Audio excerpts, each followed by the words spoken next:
Well, here we go. You're going to hear Oh, she's a trad wife influencer. Yeah, this is a person who doesn't want the right to vote. She supports women not having the right to vote. Yeah. More on that later. So, let's go back to the garden, shall we? What happened before all of humanity was cursed? A woman, Eve, goes before God and her husband and is tempted by the serpent. What is she promised? That she would not die, her eyes would be opened, and she would become like God, knowing good and evil. So she takes a bite of the forbidden fruit. She then goes to her husband and tells him how good the fruit is. You won't die, Adam, just take a bite. Adam, succumbing to his wife and to Satan, takes a bite of the fruit even though he knows God told him not to. Then all of humanity is cursed. So how does this play out today? Really quick, that's a really bad reading of Genesis 3. And the text says that Adam and Eve were together. So I don't think that Eve was like, this is so good, Adam, you have to try. He's obviously watching it happen in real time. Anyway, just wanted to point that out.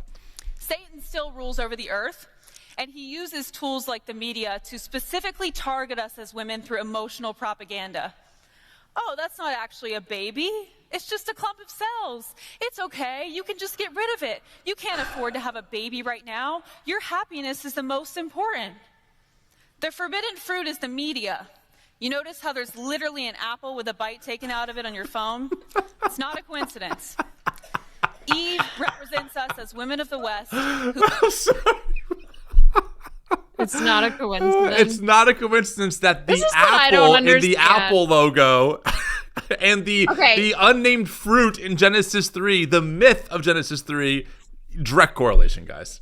What I don't understand is if what she's saying is true, there were a bunch of Satan worshipers that were at the founding of Apple and decided, hey, let's put this symbol to represent Eve taking a bite out of the apple so that people will know what we're doing. So only our the products smart people. So our products can deceive women to have as many abortions as possible to kill their children. So stupid.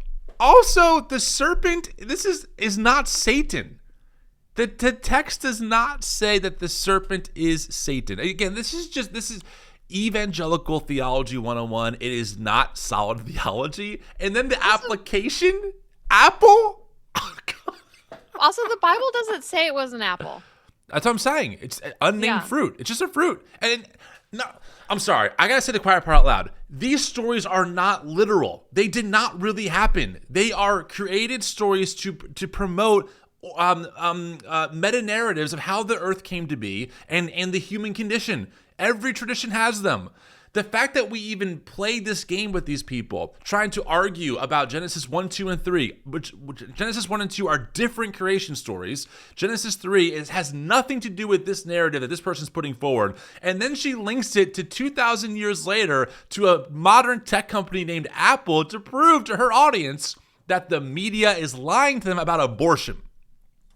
I don't know. I have an Android, so I am not. That's why, right? That's why you knew better. You saw right through Apple's. I saw it. I was like, I know what that means.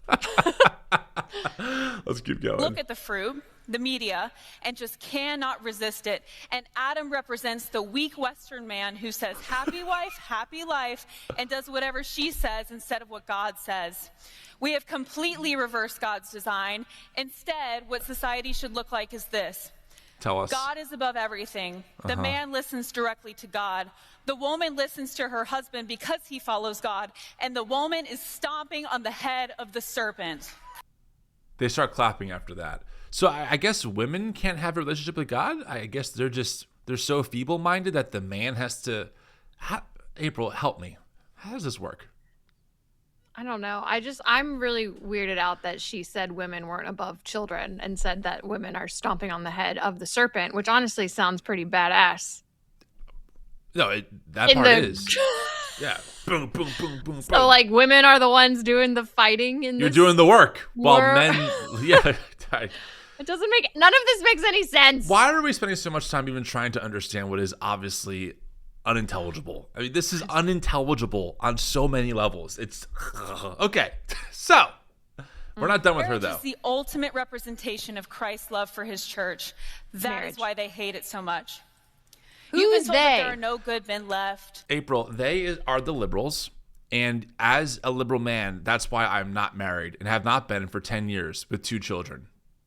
Because I so hate dumb. marriage so The way much. that they make it seem like all leftists hate children, hate marriage, hate families, like we aren't out here with families of ourselves. A whole marriage certificate and children.